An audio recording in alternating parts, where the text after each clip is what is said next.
But let's now have a look at the inept mayor of LA, the hopelessly incompetent Karen Bass, trying to stop ICE agents doing their job. My comment is they need to leave, and they need to leave right now. They need to leave because this is unacceptable. Who did you speak with? Just wait and see. Mayor Bass, They will be leaving soon. Mayor Bass, who did you speak with on the phone just now? Who did you speak with on the phone? The head of customs. Wow. They'll be leaving soon, she said. And she also said there that she was talking to the Border Patrol chief.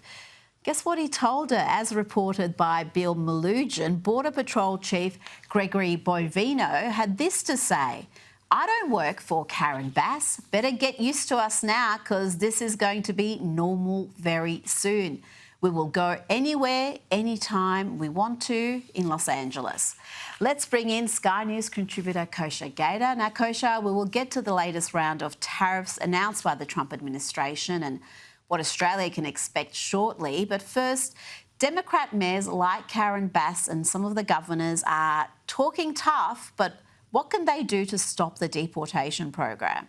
Their power is diminishing. It's not gone, and they will fight this till the bitter end. We can be sure of that, but it is definitely diminishing because of 3 or 4 things that have now all come to bear, and they're all having a confluence. One is the executive orders that Trump issued. Day one, it's a national emergency, and he's focusing on the border, what he ran on and won on. 2 is the SCOTUS rulings, and especially the one that just came down that's limiting these activist judges from issuing nationwide injunctions. They have to curtail the scope of these orders to just the harmed plaintiff in that case. So that's helpful. Third is a big, beautiful bill. It hasn't been signed yet, but soon, which is expanding the funding for ICE. So now they are very well staffed to go in there against the likes of Karen Bass and others and to physically, have enough capacity to do that. And then the fourth is actually legal offensive. The Trump administration is waging. They're suing LA and Karen Bass as well. I don't know where those cases will land, but that also is putting more offensive pressure on them. So I think they're feeling the heat in a way that they have not felt for 50 years. And the momentum is definitely on the side of ICE and Trump.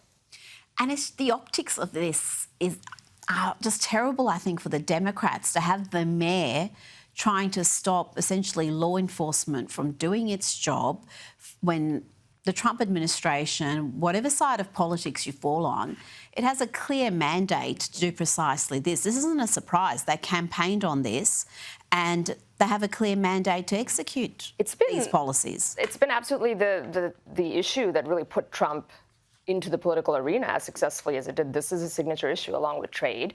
But they don't seem to have gotten the memo because before that, 20 years ago or so, the other side was still winning, where they were saying, it's heartless and let's not separate families and all that stuff. But things have gotten so bad and so outrageous when you have 30, 40, even 50 million by some accounts illegals in the country that public opinion has completely shifted in favor of this. But she's still behind.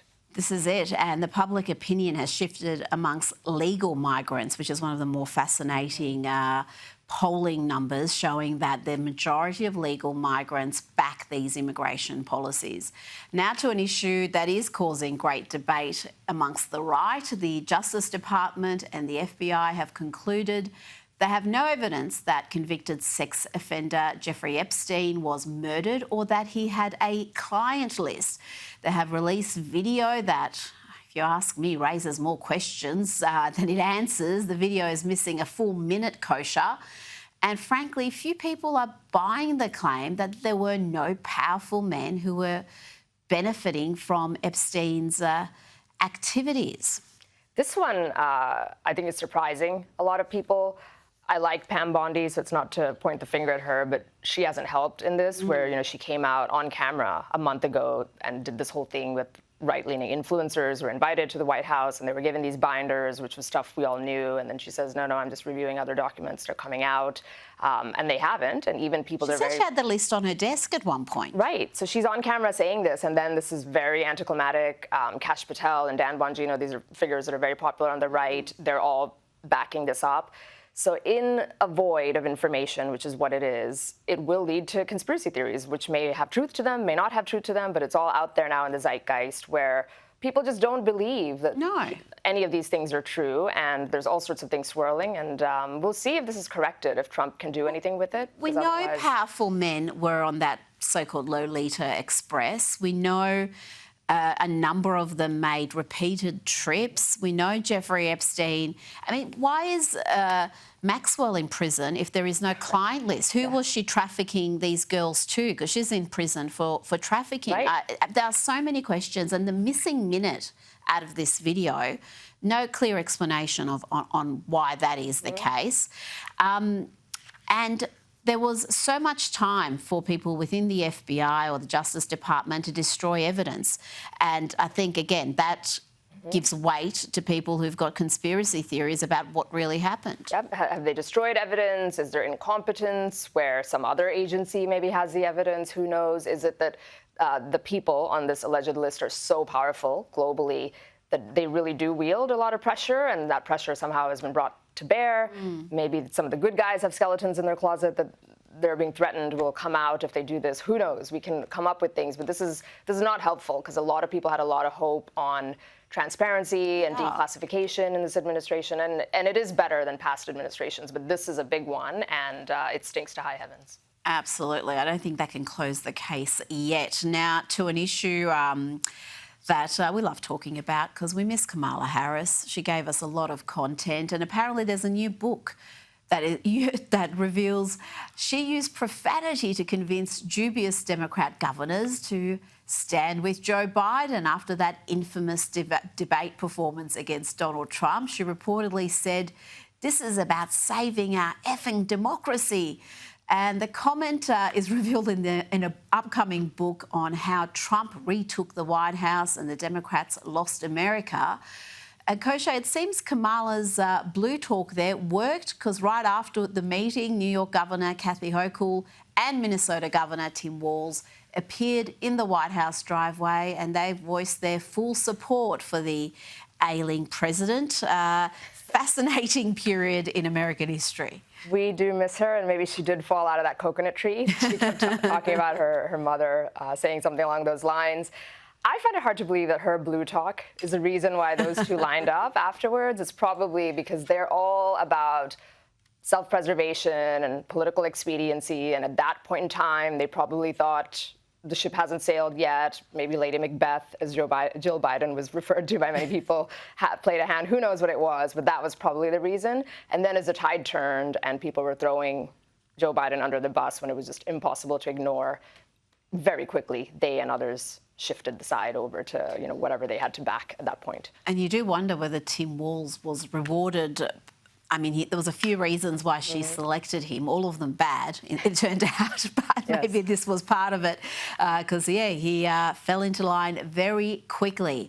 Now, Donald Trump has published letters to 14 nations with tariff deals. Japan and South Korea will have a tariff rate of 25% applied. Other nations will face higher tariff rates from August 1. These include Thailand and Cambodia with 36%, Serbia and Bangladesh 35%, Indonesia 32%, South Africa 30%, and Tunisia, Kazakhstan and Malaysia 25%. But Kosha, what we want to know is, when will we know here in Australia what our long-term deal is? We're a close ally, and so far there's been no meeting with our Prime Minister and no long-term trade deal negotiated. It sounds like our Prime Minister is being definitely very reactive rather than proactive here. And so the default, most likely scenario, I think, will be the 10% baseline tariff will stand.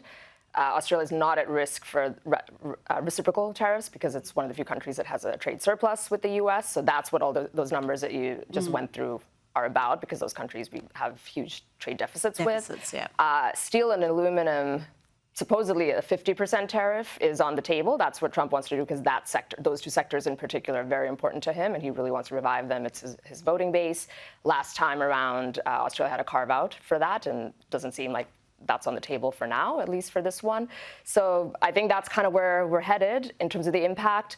I think the U.S. is maybe 5 to 7% of exports of Australia, so it's not a huge thing directly, and that's probably why Albanese is kind of playing, reactionary rather than proactive. Could we be getting, despite the fact that we're one of the very few countries with a trade surplus, could we be getting a less than ideal deal because of our government's reluctance to increase defence spending. We saw at NATO, Trump said that Spain was the only country that did not increase spending, and they were going to get a tariff deal that they did not like. They were going to pay one way or another. And I wonder whether that's in the thinking at all for the Trump administration when they come to a final figure for Australia. I think it's a good point, because in general, that's another one of Trump's planks, that if the US is underwriting security for the rest of the world, we want to get paid for it. So that Australia kind of falls within that.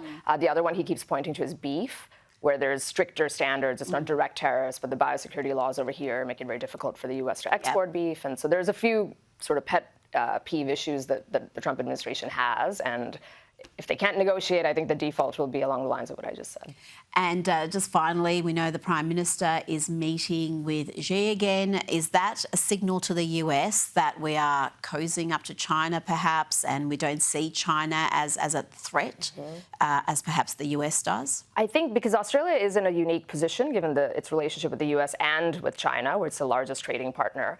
And even if Australia won't be a direct beneficiary or won't be hit as directly because the US is a small part of the exports, it will be indirectly because as the US goes to trade war with China, China's the biggest importer of Australian goods, there will be ripple effects around that. And I'm guessing that that's part of what is in this meeting of signaling, this is a very important trade partner to us, and Australia is going to strengthen that as a way to somehow kind of shift the power dynamic between the US. Kosha Gada, thank you so much for your time. Pleasure.